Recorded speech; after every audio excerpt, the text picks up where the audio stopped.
¿Cómo están ustedes? Bienvenidos a La Cultura Verdadera que hacemos acá en la red. Hoy vamos a revisar parte de nuestra historia. Vamos a hablar de un personaje que tiene títulos bien rimbombantes, relevantes. El fundador de la República, don Diego Portales. Un hombre que fue muy importante, pero que está lleno de matices, de luces y de sombra, como todos los próceres de nuestra historia.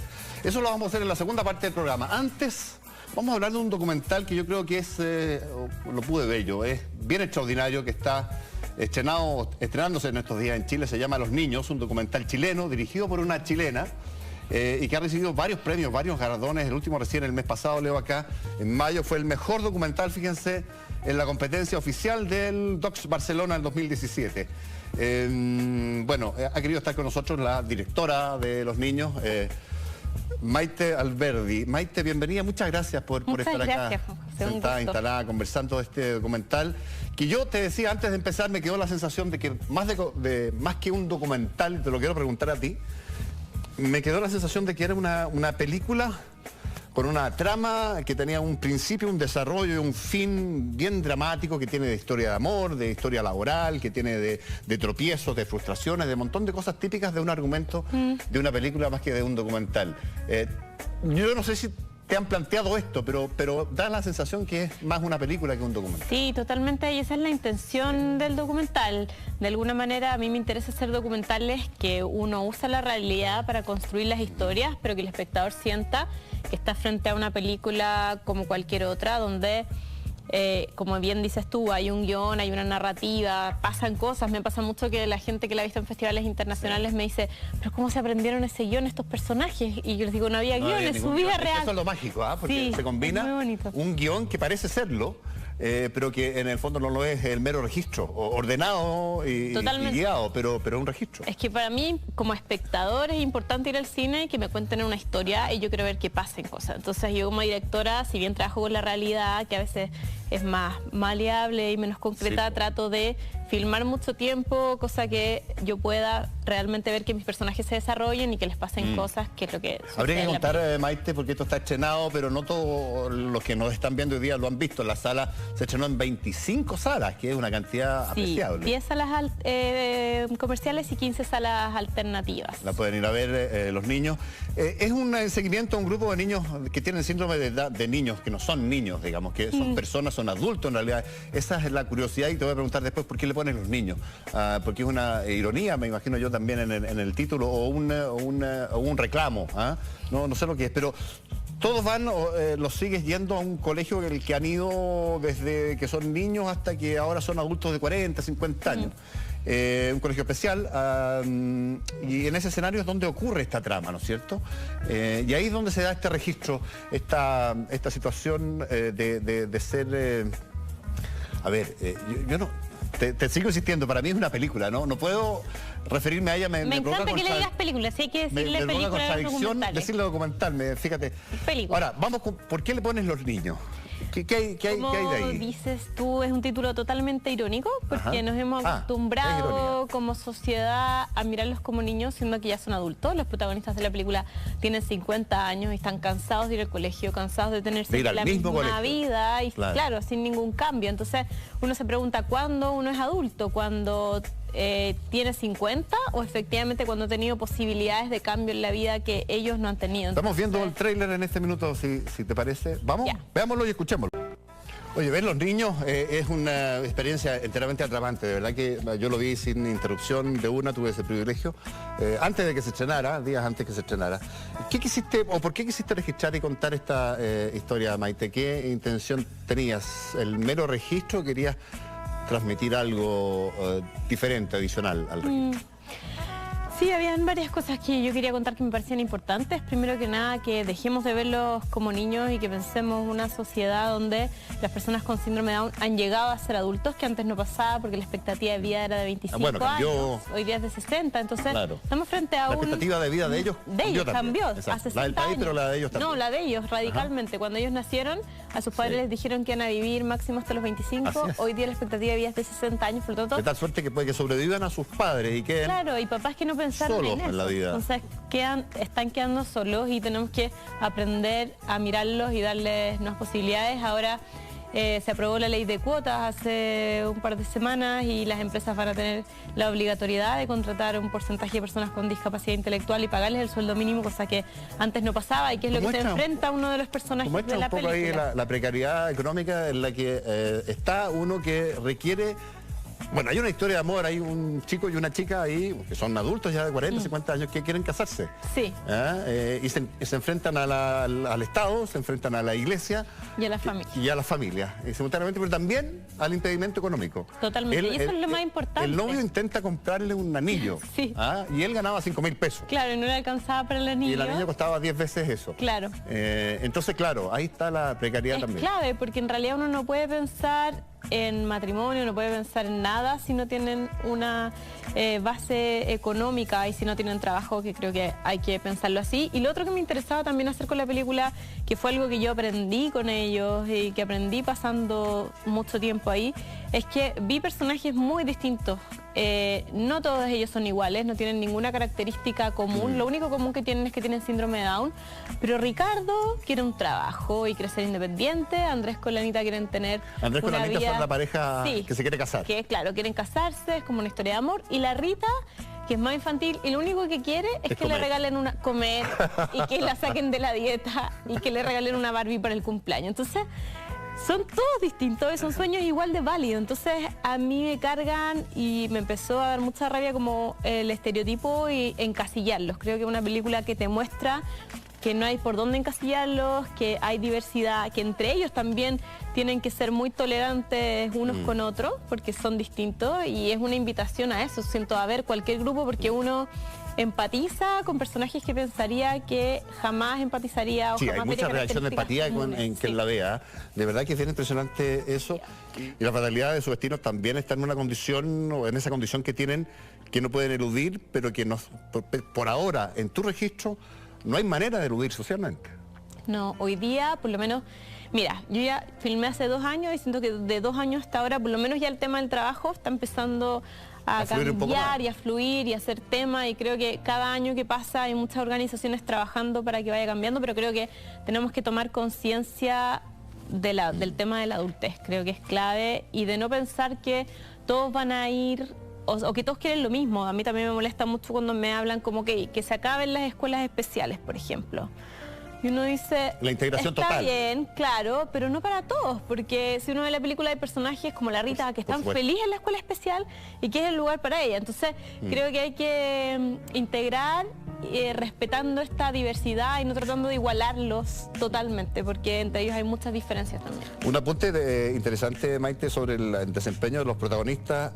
Actores, no sé cómo llamarlos, son protagonistas. Pero no son actores. No son actores, son protagonistas y están mostrando su vida real. ¿Cómo conseguiste esa naturalidad, la ausencia total de fingimiento que yo vi ahí? Porque ponerse frente a cámara, aun cuando te digan que no, sí, induce conductas o modifica conductas, hace que te portes distinto. Ellos lo hacen de una naturalidad que a mí me parece suprema. Sí, lo que pasa es que filmamos 1 año y medio, 3 días a la semana, entonces la cámara ya era parte de su vida. Y también era una forma de grabar que es muy distinta a la que tenemos nosotros ahora, que nos dicen, acción, o empezamos a grabar. Como ellos no saben cuándo estás grabando, cuando no saben que la cámara está ahí, que lo está filmando, pero no es como la clásica que uno piensa que pasa la claqueta, dicen acción, empieza, claro, no hay tomas, como que uno está ahí, lo está acompañando y la cámara se vuelve totalmente parte de sus vidas. Recibes este premio importante en el Docs Barcelona y otros más por este documental. ¿Qué se viene ahora para los niños, Maite? Bueno, los niños se estrenó este fin de semana en Chile y creo que es importante, o sea, viene de mucha visibilidad internacional, de éxito afuera, de estreno en muchos países, y creo que para uno como cineasta y para la película es importante que se vea en su país. Estamos como recién empezando, entonces me gustaría, claro, invito a la gente a verla, que esa es la clave. Tú dices que ha tenido buena recepción y sin duda que ha tenido buena recepción. ¿Cómo lees esa buena recepción? ¿Por qué?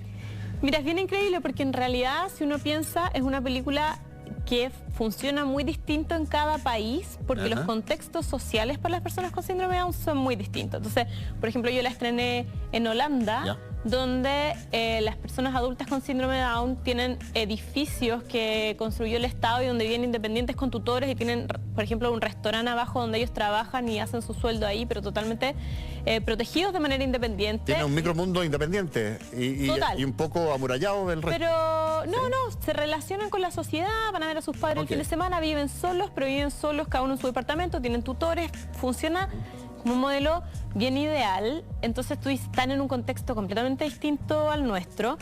Ya no nacen personas con síndrome de Down casi en Holanda. En Chile cada año nacen más personas con síndrome de Down. Entonces, ¿qué lógica tiene eso? Tiene la lógica, es bien clara. Ante el diagnóstico los abortan a la mayoría en Holanda, y acá las mujeres han tendido a tener a los hijos más adultas y eso aumenta el riesgo de tener. Entonces tenemos comportamiento de maternidad europea, pero acá todos nacen. Entonces eso hace que sea un contexto muy distinto, pero todos nacen, pero no tenemos seguridad para ellos de adulto. Entonces, si bien funciona muy distinto en el contexto de los países, se han abierto, claro, discusiones muy distintas. En Holanda, claro, era una discusión sobre el aborto que acá no se da en relación a la película, acá se da como la defensa social que tenemos que tener con ellos, pero pese a eso y pese a la diferencia, creo que los momentos de humor y los momentos de emoción han sido muy universales y la gente se conecta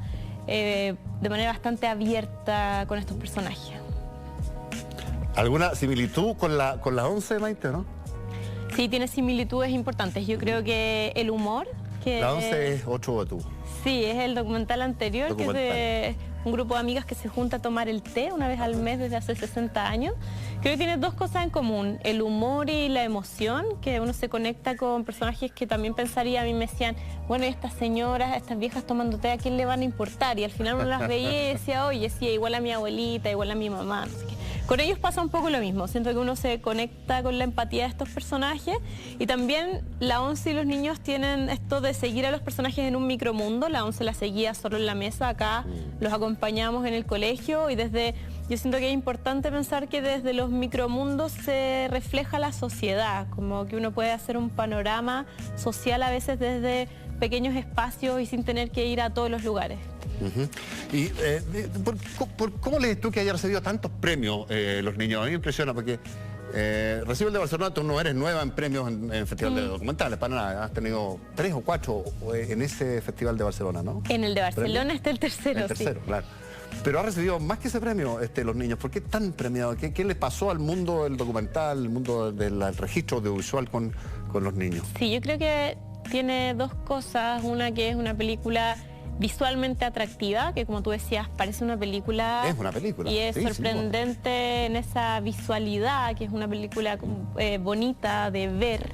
Entonces hay una propuesta de cámara, una propuesta de sonido que la vuelven interesante cinematográficamente.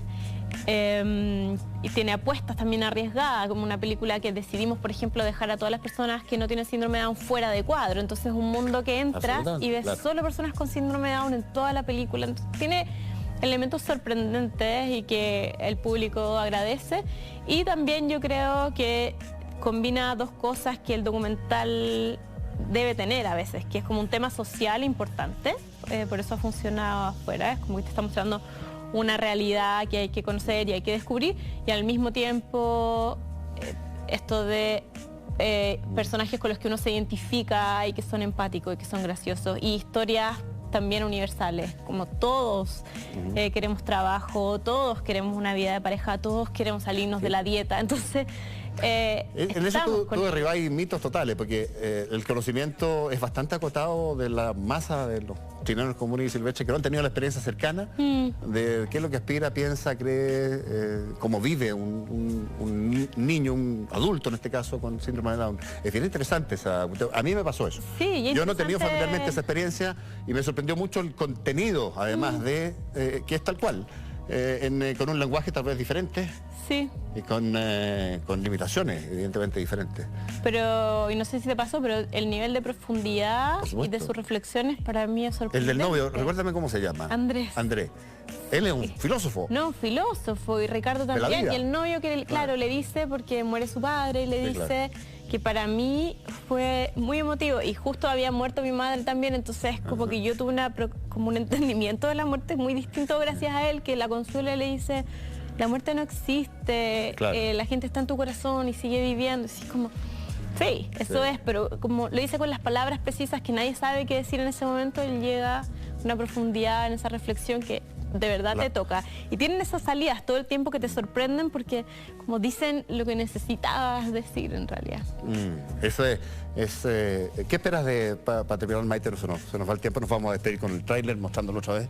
¿Qué esperas de la recepción de la gente en las salas en Chile, que ya está produciéndose? Sí, yo espero que la gente vaya, que aproveche de ir esta semana, el próximo fin de semana a verla, o sea, ojalá la vea la mayor cantidad de gente posible, y espero que la gente rompa sus prejuicios también y que sienta y viva la normalidad de este mundo, que va a ser mucho más de lo que ellos esperan. Sí, probablemente eso es lo que más pasa al leer esta película, este documental atrapante. Maite Alberdi, muchas gracias. Gracias a ti por haber estado acá. Vámonos a pausa, regresamos después con la historia de Portales, de toda esa época de la historia chilena del siglo XIX, pero antes de ir al corte revisamos una vez más el tráiler de Los Niños. Quédese en la sintonía.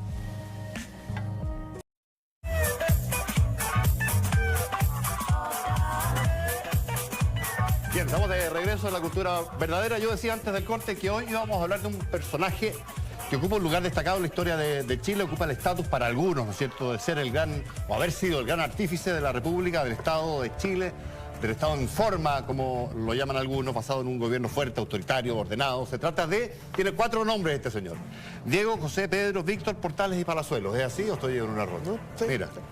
Bueno, ¿cuánto le debe a Chile Diego Portales? Fue todo lo que dicen los libros de historia que fue Diego Portales, o fue en realidad un hombre de matices, como casi todos los próceres, con matices más bien de tirano, que entró a la política básicamente para cambiar el desorden que había en la República, que recién se formaba post-independencia. Esto orientado sustancialmente a mejorar el desorden ese para que le fuera mejor a los negocios de la oligarquía, dicen algunos. En fin, vamos a hacer un análisis de la figura consular, diría yo, igual, de Diego Portales, más allá de la mirada que uno tenga respecto de él en la historia de Chile, con 4 profesores. Cristóbal García Huidobro, que está acá, licenciado en Historia. Cristóbal, ¿cómo está? Y Derecho en la Pontificia Universidad Católica de Chile, doctor en Historia, nada menos, en la Universidad de Oxford, y académico de la Universidad Católica, académico de la USACH también, ¿no? ¿Sí? Tal cual. Gabriel Cid, Gabriel, ¿cómo estás? Bienvenido, gusto saludarte. Coordinador académico del programa de Historia de las Ideas Políticas de Chile, de la Facultad de Ciencias Sociales e Historia de la Universidad Diego Portales, así que me imagino que tienes una mirada benevolente de don Diego. Vamos a averiguarlo en pocos minutos. Puede decir otra corporativa. Corporativa, exacto. Sergio Grés, licenciado en Historia y magíster en Historia de la Escuela de Altos Estudios de Ciencias Sociales de París. Don Sergio, además, académico de la Universidad de Chile. Sergio, ¿cómo estás? Bienvenido, muchas gracias. Muchas gracias por la invitación. Licenciado en Historia, don Alejandro San Francisco, Pontificia Universidad Católica de Chile, magíster en Humanidades, Universidad Adolfo Ibáñez. Y ahí describen los cursos que tú haces: historia de las instituciones jurídicas, políticas y sociales, grandes corrientes de la cultura occidental, contemporánea. Alejandro San Francisco, bienvenido, muchas gracias por acompañarnos, Alejandro, también. Muchas gracias también. En esta mirada que intentamos darle a la figura de don Diego Portales, y si les parece, no sé, partir un poco por el origen, para entender bien la figura. ¿De dónde viene Portales? ¿Quién es Diego Portales desde el punto de vista del origen familiar que tiene? Es uno de los 20 y algo hijos de una familia aristocrática, ¿no es verdad?, que tuvo algún nivel de problema económico para criarlos todos, pero que formaba parte de la oligarquía, Cristóbal, en Chile, ¿no? A ver, sí, Portales viene de una familia donde el padre de Portales era un funcionario colonial, digamos, funcionario del Estado, el superintendente de la Casa de Moneda, Claro. que se había fundado unas décadas antes. Y claro, si bien era una familia grande, de hecho, de todas maneras tenían un buen pasar económico, pertenecían al grupo criollo, digamos, dirigente en esa época. Y lo que sí va a ocurrir es que, y hay toda una historia bastante dramática al respecto, es que el padre de Diego Portales, se llama José Santiago Portales, es tomado prisionero, fundamentalmente porque apoyaba al grupo independentista más que al reformista dentro del proceso de emancipación. Y al tomarlo prisionero, evidentemente la familia de Portales se ve menguada por el patrimonio. Claro, patrimonio, pero hay un cierto grado de exageración que se ha dado porque Portales igual venía de una red familiar mucho más importante y más grande, entonces a la familia nunca le faltó realmente el sustento. Está esa historia de que la madre Portales salía a pedir limosna por sus hijos, etcétera. Pero eso es más leyenda que realidad. En realidad, más que leyenda, es un acto de propaganda. La Josefa Palazuelos, que era la madre Portales, que también era una convención decía patriota, digámoslo, en parte lo hacía en protesta por el encierro de su marido. Creo que estaba en Juan Fernández, de hecho, lo habían mandado para allá. Entonces también era un acto bastante interesante, digamos, de protesta de una mujer respecto a lo que le había pasado al marido, además porque ella sabía que tenía cierto grado de fuero al ser una madre, familia, una familia numerosa, y además en una época en que a las mujeres se les trataba de una manera bastante Ahora, más... José Santiago Portales tuvo inquietudes políticas, participó en la vida pública desde antiguo, pero su hijo Diego hasta muy tarde nada, Sergio. Efectivamente. Tuvo una indiferencia, él vivió el proceso de la independencia y con cierta indiferencia dedicado a otras cosas y se dedica más bien al comercio en su adultez, en su primera adultez, digamos. Portales es un buen exponente de la aristocracia castellano-vasca, que era la clase dominante en la colonia y en el momento de la independencia. Y en el caso suyo y de su familia en particular, vemos reflejados muchos de los fenómenos que afloraron durante las luchas por la independencia de Chile y de América. A saber, esta suerte de división en el seno de la clase dirigente, que adquirió las formas de una verdadera guerra civil. Porque las luchas de la independencia en América no fueron luchas, como normalmente cree la gente, entre americanos llamados patriotas, eran simplemente autonomistas, claro, que se fueron radicalizando en la medida en que la respuesta de la corona fue... Autonomistas de la corona, que la corona estaba capturada, digamos, no era la corona de la cual dependían. Por la prisión de Fernando VII en manos de Napoleón Bonaparte, y que se fueron radicalizando y convirtiendo en independentistas. Y en el caso de la familia de Portales esto se ve reflejado claramente. Su padre abrazó la causa del bando patriota, pero Portales se mantuvo indiferente, siendo que ya era mayor de edad. Portales cumplió 20 años en el año 1813, claro, cuando estaba el gobierno de Carrera, ¿no es cierto? Y el patriotismo, entre comillas, de Portales no vino a manifestarse sino hasta bien consolidada la independencia. Yo diría recién a comienzos de la década de 1820, cuando la causa está claramente decidida, aunque aún continuaba la guerra a muerte en la zona del centro-sur de Chile y todavía faltaba recuperar Chiloé por parte de las armas patriotas. Portales manifestó una indiferencia... ¿Y por qué esa indiferencia? ¿Se podía hacer? Yo preguntaba a Gabriel hace un rato si se podía ser indiferente en ese minuto en Chile con un enfrentamiento tan relevante, una suerte de guerra civil, que es lo que fue finalmente la independencia en Chile. Porque no tuvo inquietud intelectual ni política, tampoco religiosa, aunque estuvo en algún minuto cerca de ser cura, entiendo, Diego Portales, ¿no? Después de la muerte de su primera señora, claro, dicen que tuvo una suerte de crisis existencial por la cual se le ocurrió ser cura, pero en realidad él es un hombre pragmático y comerciante. Su fondo es ser un comerciante. Y es una de las cosas que se le va a reprochar en el momento de su muerte, que él no tuvo participación activa en la independencia. Es un recién llegado de última hora que, sin embargo, dispone de la vida de quienes sí lucharon por la independencia a su antojo.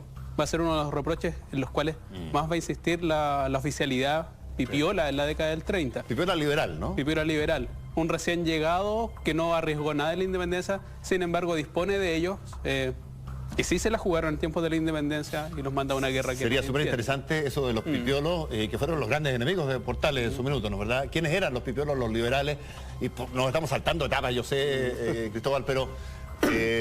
los liberales, de alguna manera lo que hace, yo no sé si tú, Alejandro, compartes, lo que hace, esto es una tesis, lo leí, lo que hace Portales es ordenar el desorden de los liberales, de los pipiolos que tenían la escoba en la post-independencia, en este estado que se empieza a formar, pero que no funciona del todo ordenado.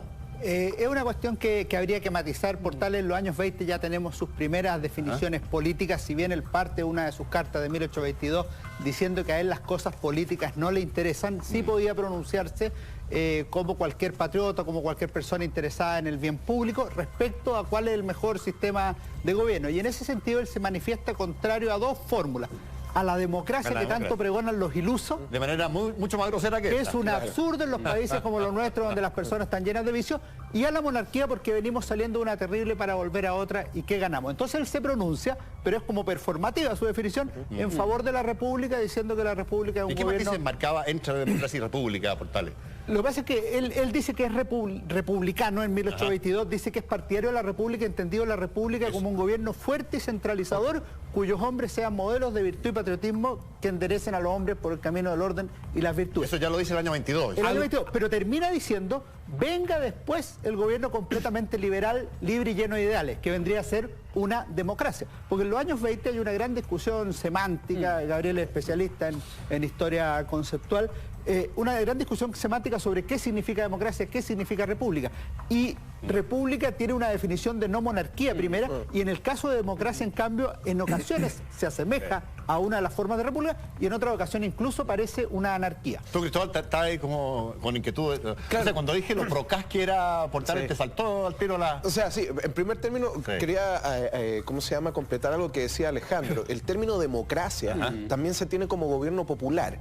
¿En qué sentido? Es el pueblo gobernando, pero estamos hablando del bajo pueblo también. Entonces, democracia, a los ojos de Portales, es como el gobierno de la turba, la oclocracia. Y para él era inaceptable. Eso era inaceptable. Pero además también Portales, y como bien señalaba Alejandro, tiene un cierto grado de desprecio hacia lo político, incluso a la política vista no desde la perspectiva pragmática, a la razón de Estado, que ahí Portales no tiene ningún problema, sino el problema de Portales tiene que ver fundamentalmente con las ideas políticas y los conceptos.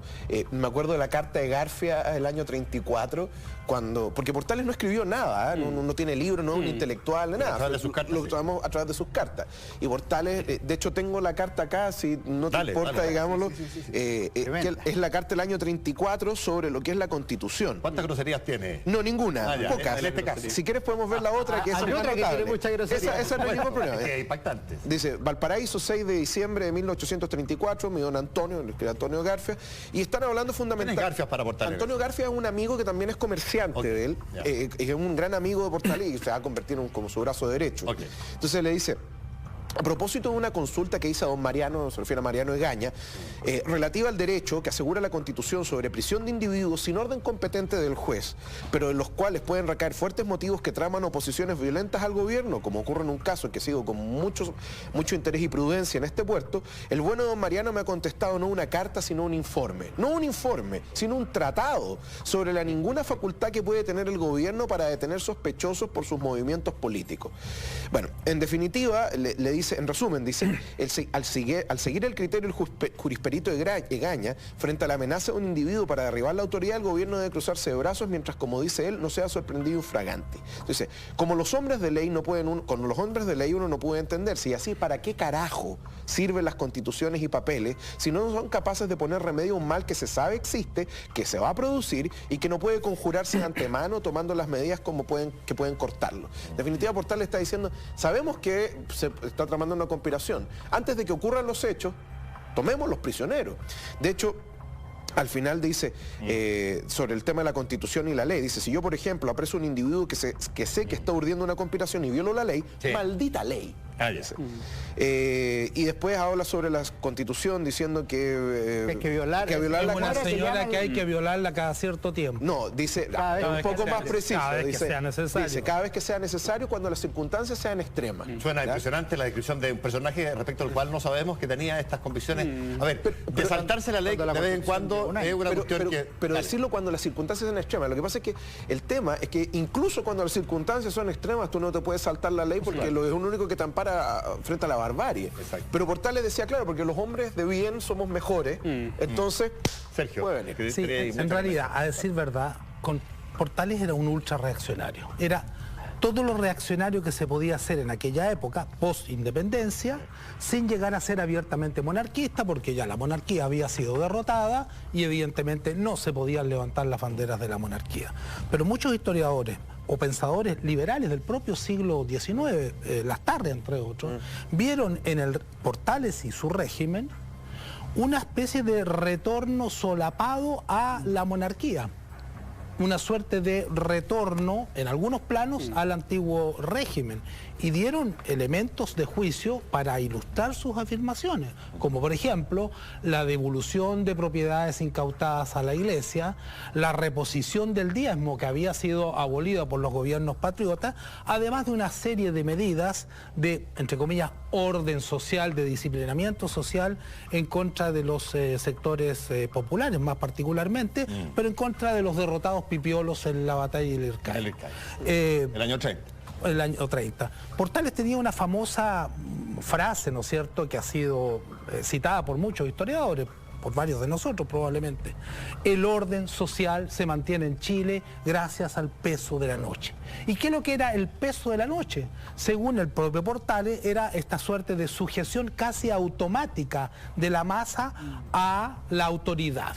En el fondo, el peso de la noche era la ideología ancestral de sumisión de las masas populares a las jerarquías sociales. Era la ignorancia, el analfabetismo de los sectores populares. Ese desorden? Perdón, déjame terminar la idea. La obra, entre comillas, de Portales, uno de los aspectos más importantes de la obra de Portales y del régimen que él prohijó, fundamentalmente los decenios conservadores, fue precisamente restablecer este orden tradicional alterado por las guerras de la independencia. Porque las guerras de la independencia, como hemos dicho, habían provocado muchas fisuras en el seno de la clase dominante. La clase dominante se había dividido, se había generado una guerra civil y los mecanismos de control social sobre las masas, particularmente sobre el campesinado, se habían relajado. Ahora, habían proliferado las montoneras, el bandidismo. Entonces Portales se propone restablecer el orden tradicional. ¿Y lo consigue? En beneficio de la clase dominante. Claro que lo consigue, pero ¿a qué diferencia costo? De Perú, de Bolivia, que vieron turbulencia mucho más larga, ¿no? ¿A qué costo y con qué métodos? Que ese es otro aspecto sobre el cual convendría conversar. Que hay una dimensión retórica ahí propia de un régimen cuya legitimidad es dudosa porque surge de la guerra civil. Parte de la construcción de la retórica que justifica la guerra civil es decir que el decenio antecedente es un caos y nosotros somos los restablecedores del orden. Sería parte de toda retórica conservadora por lo demás. De hecho, cada vez que se invoca la figura de Portales en la historiografía y cualquier grupo de sensibilidad conservadora, parte de su premisa va a ser denostar el periodo antecedente, decir es un caos y necesita una figura fuerte, autoritaria que imponga el orden. Ahora, eso en estricto rigor la década del 30 no lo cumple. Parte de la sensibilidad conservadora supondría que la década del 20 es un caos y la década del 30 comienza a reinar la paz. Pero ¿fue en parte un caos o no? ¿Había justificación para establecer esta suerte de nuevo orden porque había una cuestión caótica previa, sobre todo en los años 25, 26, por ahí? ¿La había o no la había? ¿O era un invento de Portales porque los negocios no le estaban yendo bien? Yo creo que una exacerbación y... porque la Constitución del 28 en realidad es una Constitución de consenso, lo que justamente Esa es la de... hay un momento ahí que intenta tomar distancia contra el peligro del autoritarismo exacerbado que representaría Portales, pero también de la fiebre federal. Entonces digamos que no es un experimento contra el federalismo, sino la Constitución del 28 es bastante moderada, digamos que tiene, y hay varias nostalgias. De hecho, en la década del 30 hay varias conspiraciones contra Portales que anhelan restablecer la Constitución del 28. De hecho, la década del 30 se caracteriza por una serie de motines militares. El argumento de que con nosotros en el poder estas cosas no pasan, en realidad es súper frágil porque pasan con mucha más frecuencia y de hecho la muerte de Portales es síntoma de que orden bajo ninguna circunstancia. El ministro del Interior en ese minuto. Y después de guerra. Ahora eso, y después de guerra.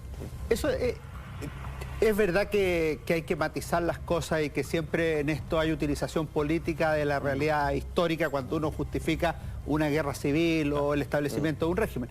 Pero si tú miras la década del 20, el año 18 hubo una constitución, el 28 fue la primera constitución que se suponía definitiva, el 22, perdón, el 23 se cambia, el 26 hay un ensayo federal, el 28 otra constitución. O sea, 5 constituciones o 5 proyectos en 10 años. O sea, había desorden. Y entre el año 23 y el 30 hubo 30 gobiernos. Entonces hay un desorden real. ¿Cuántos gobiernos? 30 gobiernos entre el año 23 y el 30, algunos que duran una semana, otros que duran días, gobiernos de hecho, gobiernos de facto, algunas cosas así. Ahora, después del año 30, que tiene razón Sergio que hay que analizar el conjunto, no hay que analizar solo lo que se estableció de orden, y lo que dice Gabriel es muy verdad, la propia muerte de Portales prueba que el orden no es tan orden.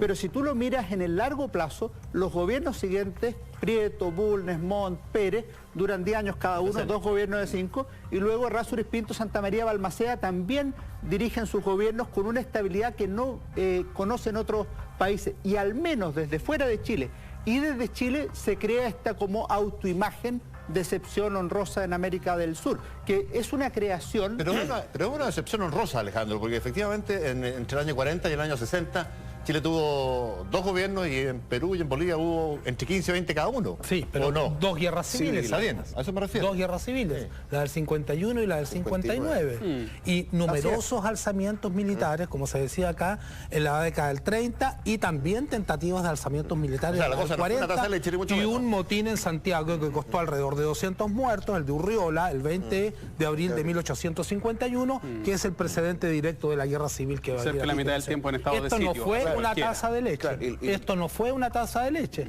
Esa es la mitología conservadora en Chile. Portales no consigue su objetivo. Y no es Portales, son otras personas, partidos, grupos. Es un grupo social que... no, por supuesto. Lo que pasa es que, a ver, nosotros tendemos a ver, y eso es un problema que tiene la historiografía, de que las cosas lo hacen uno. Claro. Así, una persona. Portales, el régimen portaliano, etcétera. Yo siempre en mis clases son muy, ¿cómo se llama? Crítico en eso, porque ¿dónde quedó Mario Negaña? ¿Dónde quedó Andrés Bello? ¿Dónde quedó Manuel Rengifo? Gandarilla. En fin. O sea, Gandarilla. Hay una cantidad de personajes importantísimos que son más que Portales. Portales no es un intelectual, es un hombre pragmático. Portales es una persona que detestaba la política. Véase su carta a Garfia el año 31, que esa es la que tiene groserías que la podemos leer en algún momento si quieren, etcétera. Entonces, a ver, en primer lugar, yo discrepo un poco con Alejandro. En la década de los 20, a ver, nosotros estamos sufriendo una transición a un régimen que antes no habíamos experimentado, que era la república y una república participativa. Los estudios coloniales demuestran que en realidad los españoles no gobernaban América, sino que no lo gobernaban los criollos. Lo que pasa es que los criollos se dieron cuenta que había un vacío de poder tan grande en un momento que podían cortar el intermediario y quedarse ellos con el poder. Eventualmente eso es lo que han estudiado autores como Gabriel Paquet, Burkholder, etcétera, que han tratado el tema y que te dicen, bueno, en definitiva, claro, lo que pasa en Chile es que hay un vacío de poder, sabemos administrar, lo que no sabemos es administrar bajo un régimen republicano. Y de ahí entonces son los ensayos constitucionales. Cada constitución tiene su afán en todo caso, pero de todas maneras había administración. Más que de anarquía, como lo decían algunos, hay desgobierno, puede ser, o una transición violenta, digámoslo, que se da de un régimen al otro. Por un lado. En segundo lugar, Portales es una imagen que más encima la levantan no solamente los conservadores, estoy hablando después de la década del 50, porque antes no hay conservadores ni liberales, Pipeo y Pelucón son cosas distintas, sino que los mismos liberales. Quiero leer rápidamente una carta que le escribe Domingo Santamaría a Pedro Pablo Figueroa, siendo presidente de la República. Domingo Santamaría, estamos hablando de 1888, o sea, 1885 esta carta. Y yo creo que si el presidente de la República hoy día saliera diciendo esto, lo destituyen. Dice, se me ha llamado interventor, lo soy. Pertenezco a la vieja escuela y si participo en la intervención es porque quiero un parlamento eficiente, disciplinado, que colabore en los afanes del bien público del gobierno.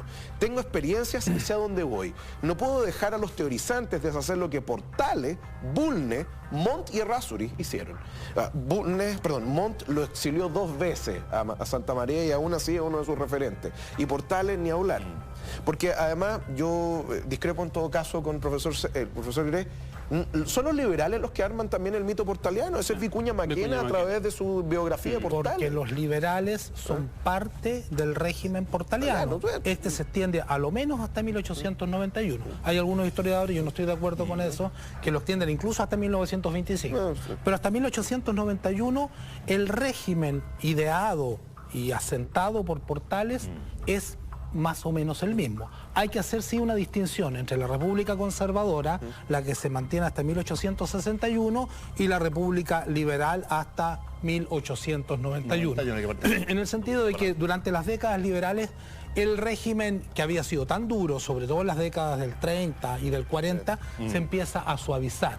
Y además se disminuye esta excesiva centralización que existía en torno a la figura del presidente de la República y se traspasan algunas de las atribuciones del presidente de la República al legislativo. Aquí, Sergio... Pero el régimen sigue siendo el régimen lo han puesto muy en duda, Gabriel, pero ¿fue, en tu opinión, Portales el constructor político del Estado chileno, así como pregunta macro? ¿Tú crees que fue así eso? Yo creo que es un gran operador político.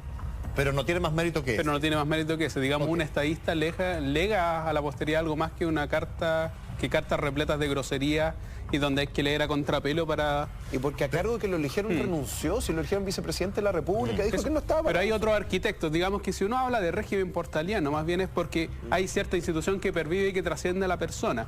Y esas personas son un grupo de juristas, que ellos sí que son las cabezas pensantes. ¿Quiénes son? Que es Andrés Bello, me parece, Mariano Egaña, esa dupla...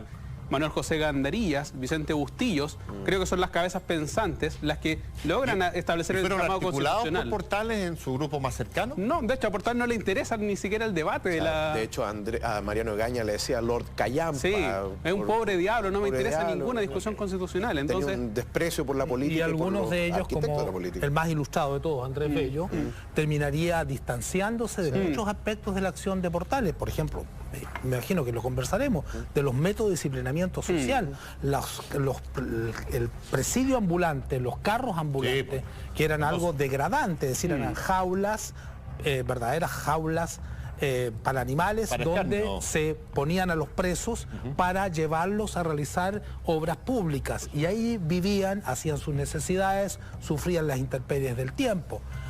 Después de la muerte de Portales se conocen textos de don Andrés Bello que son extremadamente críticos respecto a este tipo de prácticas. Dicho sea de paso, los carros ambulantes fueron una invención del propio Portales. Hablemos de eso, Sergio, sí, pero la misma pregunta te quería hacer a ti, Alejandro. A ti, ¿tú discrepas? ¿Es el constructor Portales o es un operador político? Yo estoy más en la línea de Gabriel, pero un poco más mixta. Yo creo que en los problemas históricos complejos, Mario Góngora siempre decía que había que huir de la tentación del monocausalismo. Entonces, es decir, Chile consolidó un régimen Portales, o quien sea, no es así. Portales influye la experiencia de los años anteriores. Cristóbal decía muy bien la continuidad que hay entre la Constitución del 28 y la del 33. No es una ruptura radical entre ambos textos. Ahí te quería preguntar, ¿qué tanto de Portales hay en la Constitución del 33? La Constitución del 33 es fundamentalmente de Mariano Egaña. Si uno lee los estudios de Enrique Bram y otros son bastante claros en ese... Porque se dice del artífice de esa Constitución con el beneplácito de Portales. Con el beneplácito de Portales, pero es una... En términos de figura, esto es como las selecciones nacionales, tienen arqueros, entrenadores, el gobernante era Prieto, estaba Portales, estaba Mariano Egaña, Gandarilla, Rengifo, ciertamente Andrés Bello, que estaba hasta en las reuniones con los diplomáticos. Si tú le agregas algo más, cuando uno ve cuándo se recupera la imagen de Portales, en los primeros años, en este libro que se presentaba el lunes pasado, La memoria portaliana, por ejemplo, dice que al principio...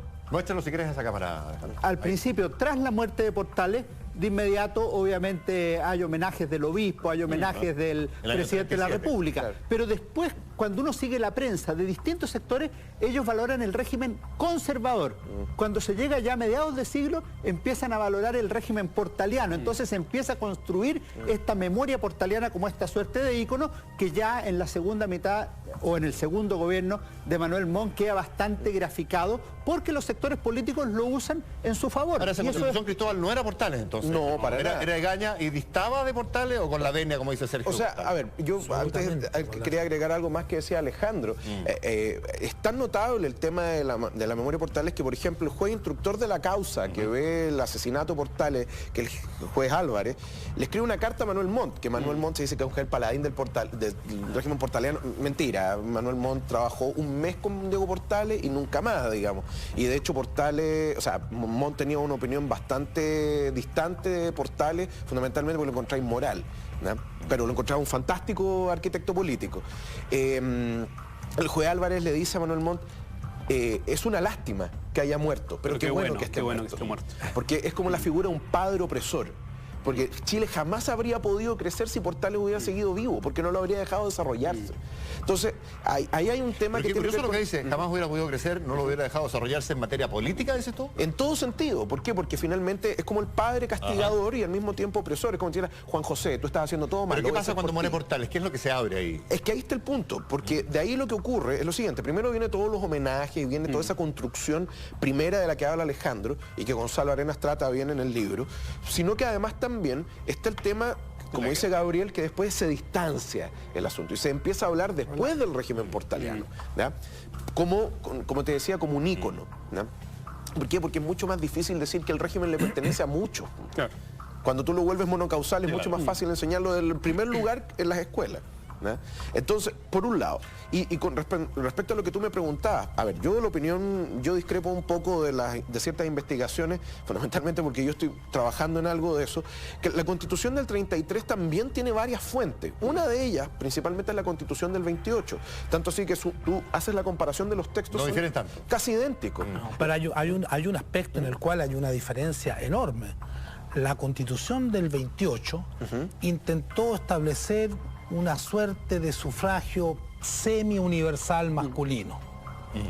Sí, en cambio, la Constitución de 1833 vuelve de la manera más rígida al sufragio censitario. Esto es, el derecho a ser elegidos y a elegir solamente a los hombres mayores de 25 años si fuesen solteros o mayores de 21 años si eran casados. Se suponía que el matrimonio daba luces. Uno más responsable.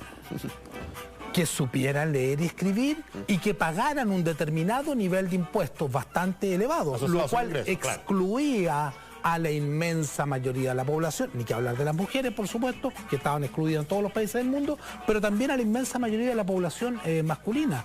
Y un conjunto de otras disposiciones de la Constitución de 1833 que nos mandan a corte. Hicieron de esta Constitución una Constitución centralista, autoritaria, absolutamente oligárquica y excluyente para la mayoría. Funcional Portales de la oligarquía, nos queda eso. Absolutamente. Vamos a hablarlo, vamos a hablar de los métodos de disciplina que hablaba Sergio, que me parece muy interesante también, de la guerra contra la Confederación Perú-Boliviana. También son temas que están en carpeta, que tienen que ver también con Portales. Vamos a la pausa y regresamos al tiro con más en La Cultura Verdadera. No se va.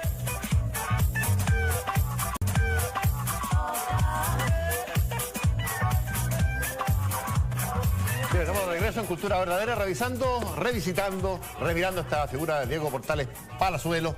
Vamos a vivir un momento estelar, yo creo, porque vamos a revisar junto con don Cristóbal acá una epístola de don Diego para que ustedes entiendan, comprendan y chequeen, ¿no es verdad? Que efectivamente era particularmente procaz. Claro, un poco de contexto, por si acaso. Esta carta es del 10 de diciembre del año 1831 y en realidad Portales está alejado del gobierno, ¿ya? Fundamentalmente había sido ministro el año anterior, durante ese año, durante el gobierno José Tomás Ovalle, y después él se va a Valparaíso. Y de hecho le escribe a su amigo Garfias, un poco, el mismo Antonio Garfias de la carta anterior. Pero de otro tenor le escribe. Y acá Garfias, en la carta que le manda, le está pidiendo por favor que vuelva al gobierno porque muchos se lo piden, que es necesario, porque hay mucho desorden, etc. Entonces... ¿Ovalle todavía ya había subido? No, en este caso está Prieto. Está Prieto ya. Entonces, del 18 de septiembre. Claro, esta carta es del 10 de diciembre. Entonces le dice, señor don Antonio Garfias, mi don Antonio, lo bueno que estamos de noche, podemos hablar esto en horario mayor. Domingo, están los niños durmiendo. Dice, mi don Antonio, dígale usted a los culiados que creen que conmigo solo puede haber gobierno y orden, que yo estoy muy lejos de pensar así. Y que si un día me agarré los fundillos, eso es subirse los calzones por si acaso, y tomé un plazo para dar tranquilidad al país, fue solo para que los jodidos y las putas de Santiago me dejaran trabajar en paz. Huevones y putas son los que joden al gobierno, y son ellos los que ponen piedras al buen gobierno de este. Nadie quiere vivir sin el apoyo del elefante blanco del gobierno, y cuando los huevones y las putas no son satisfechos en sus caprichos, los pipiolos son unos dignos caballeros al lado de estos cojudos. Las familias de rango de la capital, que esto es bien notable, todas jodidas, beatas y malas, obran con su peso enorme para la buena marcha de la administración. Dígales que si en mala hora se me antoja volver al gobierno, colgaré de un coco a los hueones y a las putas les sacaré la chucha. ¿Hasta cuándo estos maricones? Pero por Dios, don Diego. Y si usted, mi don Antonio, dice, y usted, mi don Antonio, No vuelva a escribirme cartas de empeño, si no desea una frisca que no olvidará fácilmente. No desea escribirle más a su amigo Diego Portales. Convengamos, Cristóbal, que esta carta no la escribió don Diego pensando en que iba a publicarse. No, para nada. Le escribe la confianza de la amistad. De hecho, si tú miras relación... la versión original, que es de Luis de la Cruz y 37. compañía, del año 36, 37, está lleno de puntitos la carta.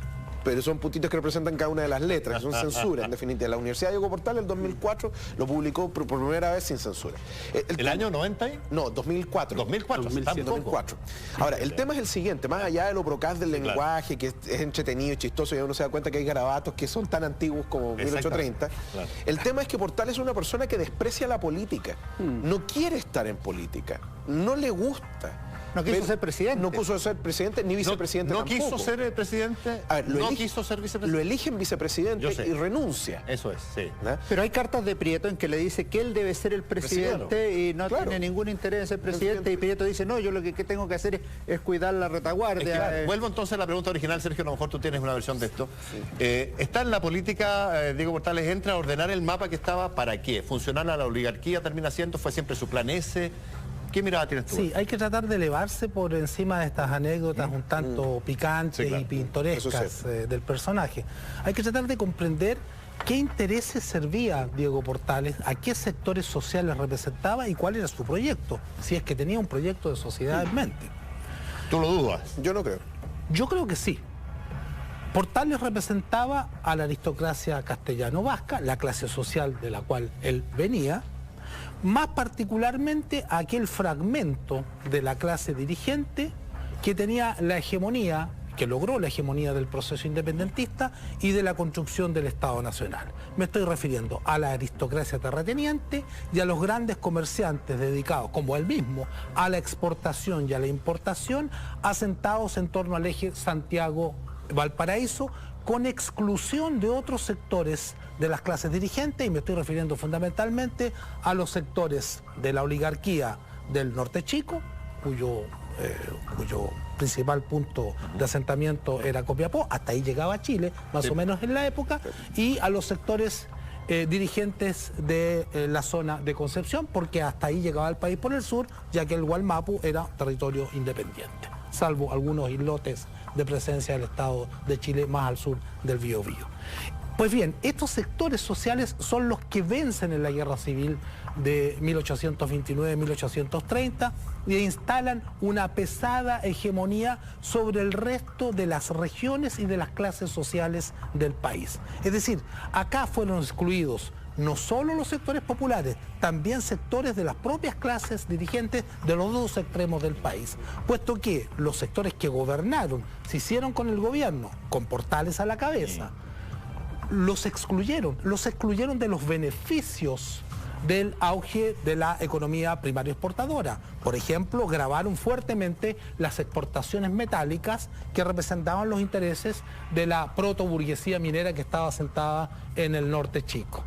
Y canalizaron los beneficios fiscales fundamentalmente en función de los intereses de la aristocracia terrateniente y comercial de la zona central. O sea, los ganaron con Portales, terratenientes y grandes comerciantes. De la zona central. Y a ellos fue funcional el gobierno. A ellos fue plenamente el diseño funcional. de Portales, dice. Este fue un régimen tan excluyente, no solamente de los sectores populares, que generó permanentes convulsiones políticas, tentativas de levantamientos militares alentados por los pipiolos, esto es por los liberales, ya que el régimen político portaliano era una virtual dictadura. ¿Y de qué manera favoreció a esos sectores exactamente? Lo favoreció, por ejemplo, canalizando los ingresos fiscales en beneficio en tema económico. Y grabando, por ejemplo, las exportaciones metálicas de los minerales que representaba los intereses de la burguesía minera del Norte Chico. Que estaba excluida de este Estaba grupo. Excluida, tan excluida estuvo la oposición durante las décadas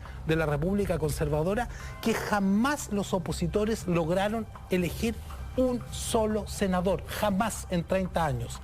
Alguien dirá, pero es que Aquí en los documentos de la época se constata que hubo senadores de oposición, sí los hubo, pero habían sido elegidos en las listas oficialistas y en algún momento se pasaron a la oposición. ¿Y por qué? Porque las prácticas políticas instauradas por los portalianos y además refrendadas en gran medida por la Constitución del 33 hacían del presidente de la República el gran elector, quien podía intervenir en las elecciones, y las elecciones fueron todos fraudes electorales, hasta 1891. Todas las elecciones, cual más, cual menos, fueron fraudes electorales. Historia política orquestados desde el Palacio de la Moneda a través de los intendentes, los gobernadores y los comandantes de la Guardia Nacional. Ese es el régimen que creó don Diego Portales y otras figuras cercanas a él. Esta descripción que hace Sergio de esta democracia enteramente fraudulenta y oligárquica de casi todo el siglo XIX.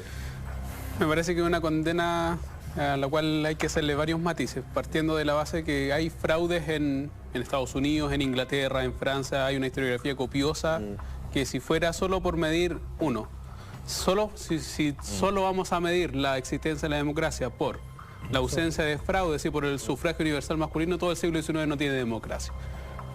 Y no obstante, los contemporáneos le llaman a su régimen democracia. Entonces, claro, la pregunta del historiador debería ser a qué realidad ellos están denominando democracia y cuáles son los horizontes de posibilidad que puede tener la democracia en ese tiempo.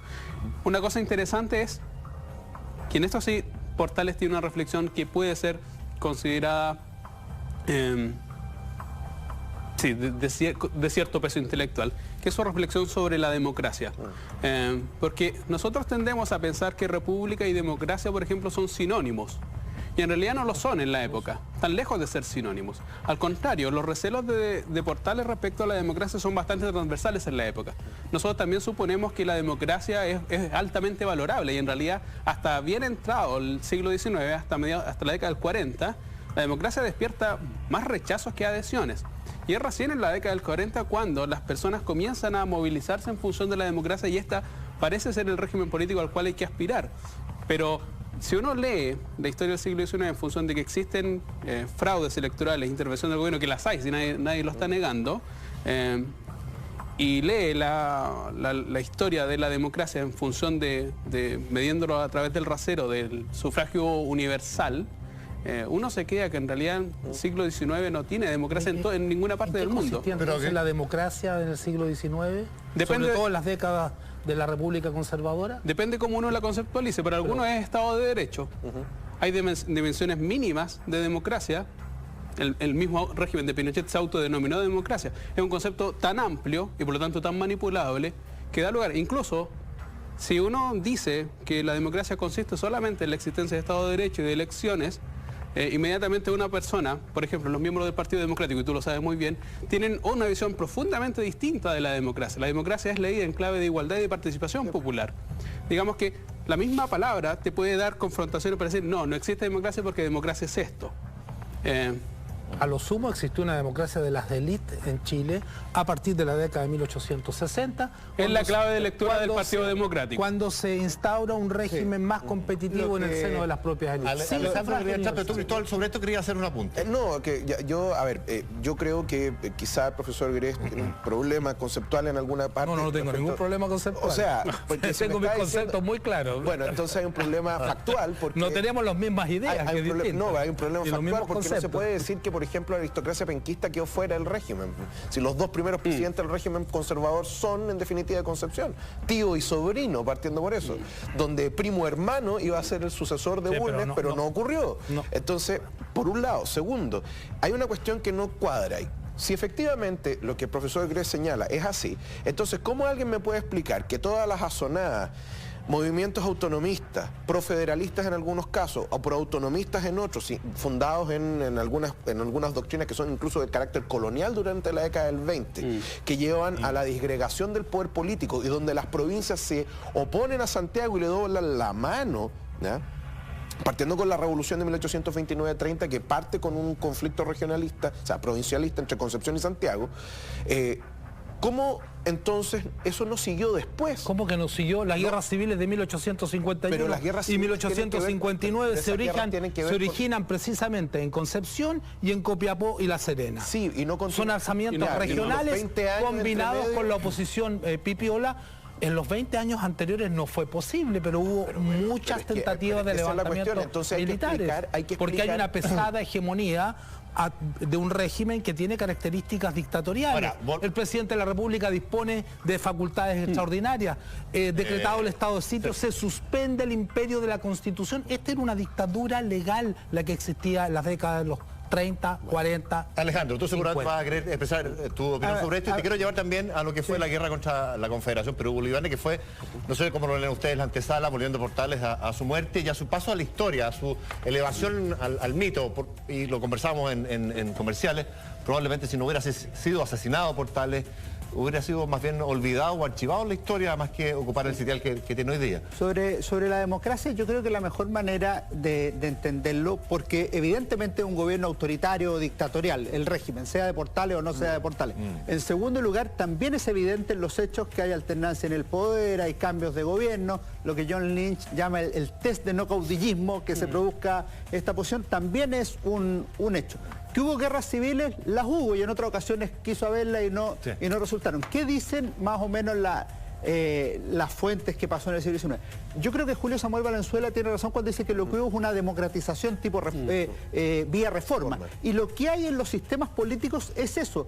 En 1960 se discute si Chile es una democracia. Y hasta el 73 es una discusión abierta. Y unos dicen, nosotros haremos la democracia, ustedes no. Y los del frente dicen, nosotros sí, ustedes no.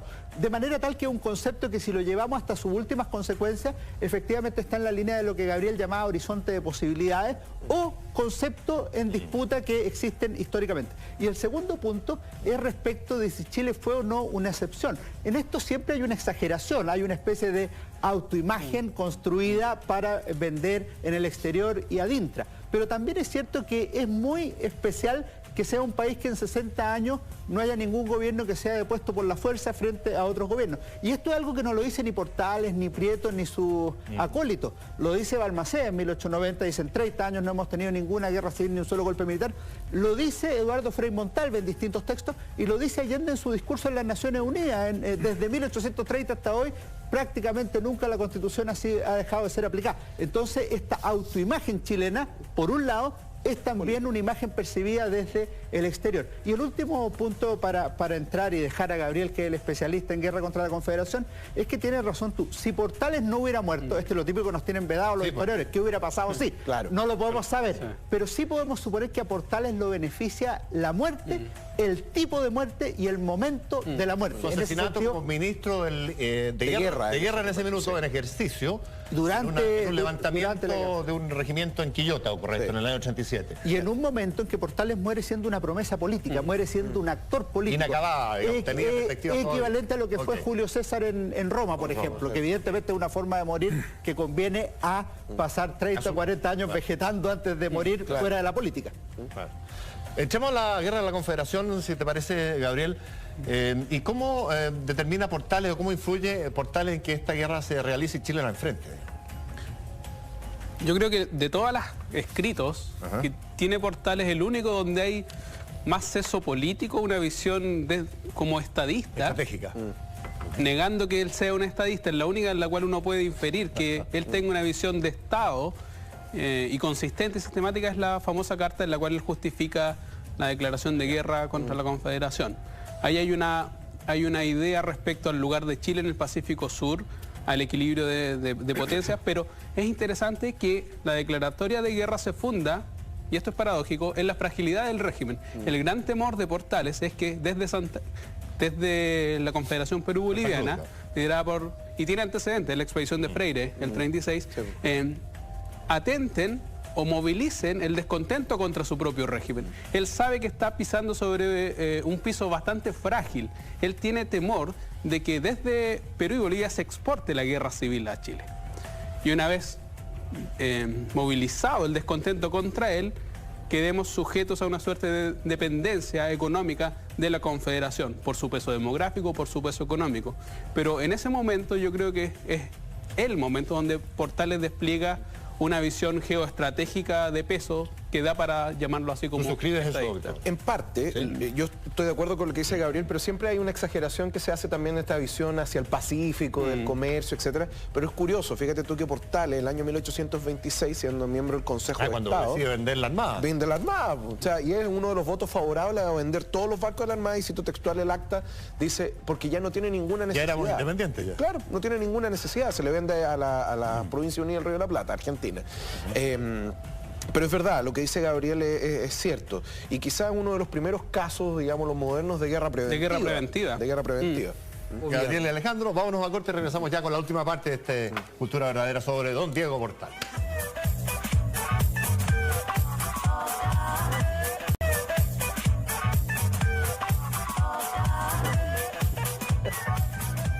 Estamos de regreso en Cultura Verdadera con esta figura de Portales que ha suscitado una discusión interesante, atractiva en comerciales también, respecto de su figura, de su legado. Lo que se nos ha ido quedando un poco es el Portales íntimo, que no lo hemos tratado mucho, su personalidad, su moralidad y los métodos de Portales, que tú, Sergio, algo esbozabas respecto de esto de hacer pasar a los presos en una suerte de jaula por lugares comunes donde casi vivían. Hacerlos vivir, no solamente hacerlos pasar en dirección. Digamos. Claro. En realidad, bueno, varios historiadores lo han subrayado, la moralidad de Portales dejaba mucho que desear y no tiene que ver solamente con su lenguaje procaz, sino que por sus acciones y sus concepciones. Aquí se ha dicho Portales enviudó siendo muy joven, pero después tuvo una relación... Se casa con una prima que muere... Sí, ¿no? muere... La Pepita. Siendo él muy joven y su mujer aún más joven. Y luego tiene un amante, una nueva pareja, Constanza Nordenflich, que era una peruana, hija de un varón, de un noble... Sueco, no era sajón, pero que estaba al servicio del rey de Sajonia, con la cual tiene 3 hijos. Él la embaraza teniendo ella 15 años de edad. Tiene 3 hijos, nunca se casa con ella, y hay una anécdota que es terrible. Ella estaba en Perú, aún no se venía a Chile, y estaba gravemente enferma.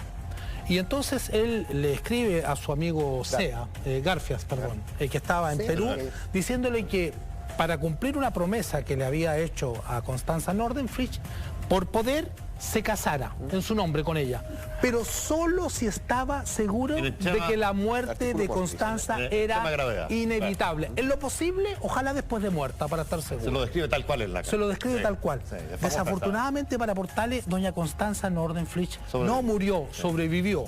Y le sobrevivió hasta pocos días después de su muerte. Tuvo 3 hijos con Constanza Nordenflich. Nunca se casó con ella. Bueno, eso no es pecado en nuestros días, pero en la época, en el sector social del cual venían ambos, era bastante mal visto. Y en general, Portales se tomaba muchas licencias con las cuestiones morales. ¿Qué moralidad, tal como Gabriel, se ha Alejandro, citado en esta época? Era muy bueno para la jarana, la zamacueca, visitar ¿Pero las eso no era común de chinganas. toda la aristocracia de la época? No era común. Lugares de perdición eran muy, Martín Riva entre comillas, muy amados, muy por especiales los que se Señorito. van a esa... Claro, lo que pasa Sí. es que, a ver, Portales era un hombre aparentemente muy buen mozo por lo que cuentan en las historias. Tenía éxito. Yo creo que se perdió una gran oportunidad de reconstruir el rostro de Portales cuando se reencontraron los restos, y se podría haber hecho. No hubo ningún retrato hecho en vida de Portales. No, el único más cercano a su muerte fue el que le hizo un pintor italiano, Domeniconi. mirando el cadáver, que ya estaba desfigurado por las Claro, balas. entonces el tema es que yo creo que ahí se perdió una buena oportunidad. Pero aparentemente era un hombre que tenía bastante éxito. Creo que el profesor Gres se quedó corto al explicar la cantidad de mujeres. Un caso solamente. Porque entre la muerte de su señora y Constanza von Nordenflich hay como 10 años y una cantidad de historias donde Portales tenía una gran afición por las mujeres que ya estaban casadas, por lo que cuenta él mismo en sus cartas. Pero a más de eso, claro, desde el punto de vista de la moralidad propia de la época, claro, Portales no era una persona que se comportaba como un miembro de la aristocracia o de la élite.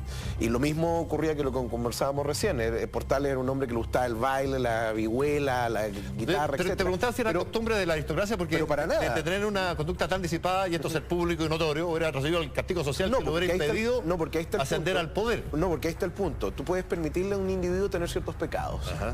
Siempre y cuando sea útil a los intereses sociales que éste está representando, puesto que quienes lo perdonan son miembros del sector social que está siendo beneficiado por esta manera de administrar el poder. El Portales íntimo, Daniel Lala. Yo lo que entiendo es que una de las razones que tenía Portales o que esgrimía para no ser presidente de la República era su moralidad privada, y en ese sentido, cuando él decía cuyos hombres sean modelos de virtud y patriotismo, no se ponía a él en el grupo de los hombres modelos de virtud y patriotismo. Si es lo de patriotismo, no es lo de virtud. Era un... dale, sí. Por lo demás, la invocación a la religión es altamente funcional y pragmática, es decir, es instrumental. El famoso aforismo de él es: yo no creo en Dios, pero creo en los curas. Gracias a Mariano Egaña. A Mariano Egaña, que es el modelo de conservador por antonomasia, una persona religiosa hasta la médula. Viene para empatizar con Egaña, dices tú. Claro. No, que da cuenta de él cree en los curas, cree en el poder como factor de orden social, el peso de la noche. Pero no creo en Dios.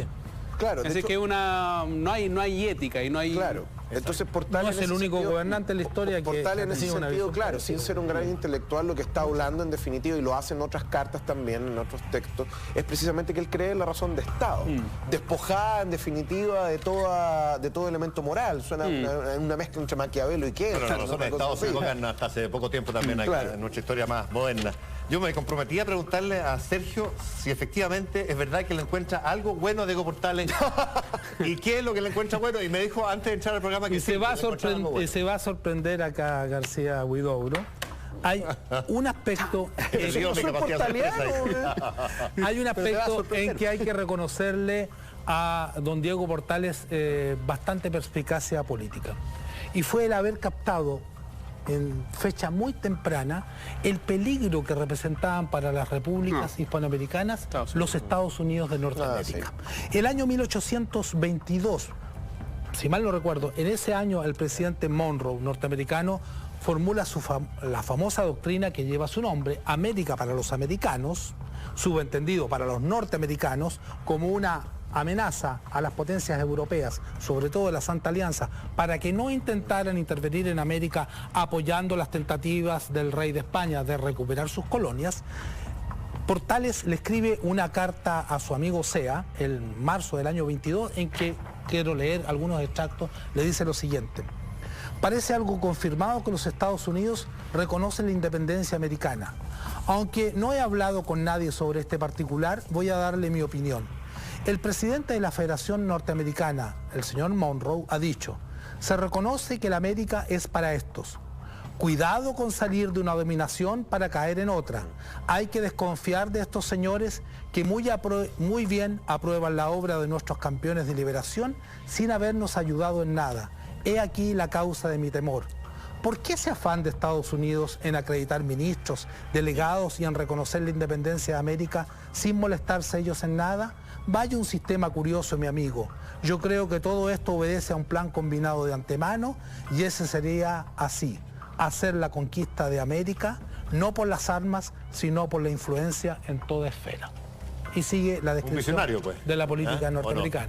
En ese sentido, le reconozco a Diego Portales un acierto político que lo que ocurriría en tiempos posteriores le daría plenamente la razón. Bien, nos tenemos Sergio, Cristóbal, Gabriel y Alejandro que empezar a despedir. Les agradecemos mucho haber estado acá mirando a Diego Portales en esta conversación interesante, entretenida, novedosa en algún sentido. 180 años se cumplían, pues. 6 de junio. Se cumplieron de hecho. De la muerte de don Diego Portales y Palazuelos.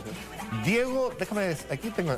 Diego, José Pedro, Víctor Portales y Palazuelos ha sido revisado en esta Cultura Verdadera. Les agradecemos haber estado ahí y nos reencontramos el próximo domingo. Que estén bien, buenas noches. Gracias.